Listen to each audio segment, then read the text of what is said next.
కలిసి మన శ్రీకాళహస్తి టౌన్లో మన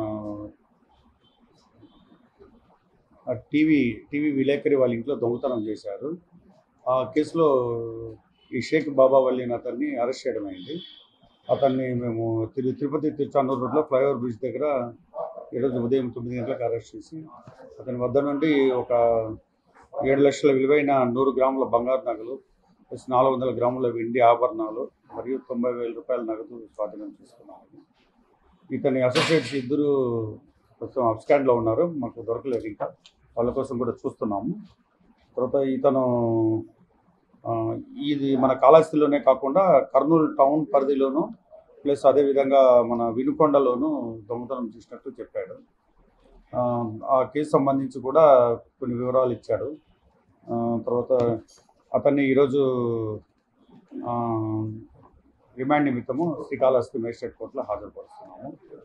ఈ దొంగను అరెస్ట్ చేయడంలో మాకు మా సిసిఎస్ఎస్ఐ సాయినాథ్ చౌదరి గారు ప్లస్ మా ID party team Gopikrishna, Basavaraju, Ramesh, Vinayakamu, మళ్ళీ constables ID party constable Prasad, Mohan, Hari వీళ్ళంతా ఒక గ్రూప్గా ఏర్పడి ఈ కేసును డిటెక్ట్ చేయడంలో సహకరించినారు. వాళ్ళందరికీను మా జిల్లా ఎస్పీ గారు సుబ్రాట్ సార్ గారు అభినందనలు తెలియజేశారు. రివార్డ్స్ కూడా ఇస్తామని చెప్పారు. Thank you.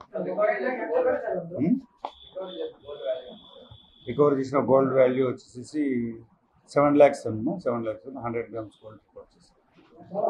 తర్వాత 400 grams వెండి ఆభరణాలు రికవర్ చేశారు. 90,000 క్యాష్ రికవర్ చేశారు.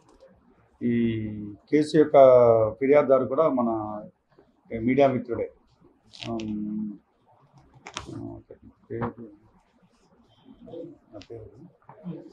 కాళహస్తి టౌన్ చెందిన. మరిన్ని వీడియోస్ కోసం ఛానల్ ని సబ్స్క్రైబ్ చేయండి, లేటెస్ట్ అప్డేట్స్ కోసం వాట్సాప్ ఛానల్ ని ఫాలో చేయండి అండ్ లింక్ డిస్క్రిప్షన్ లో ఉంది.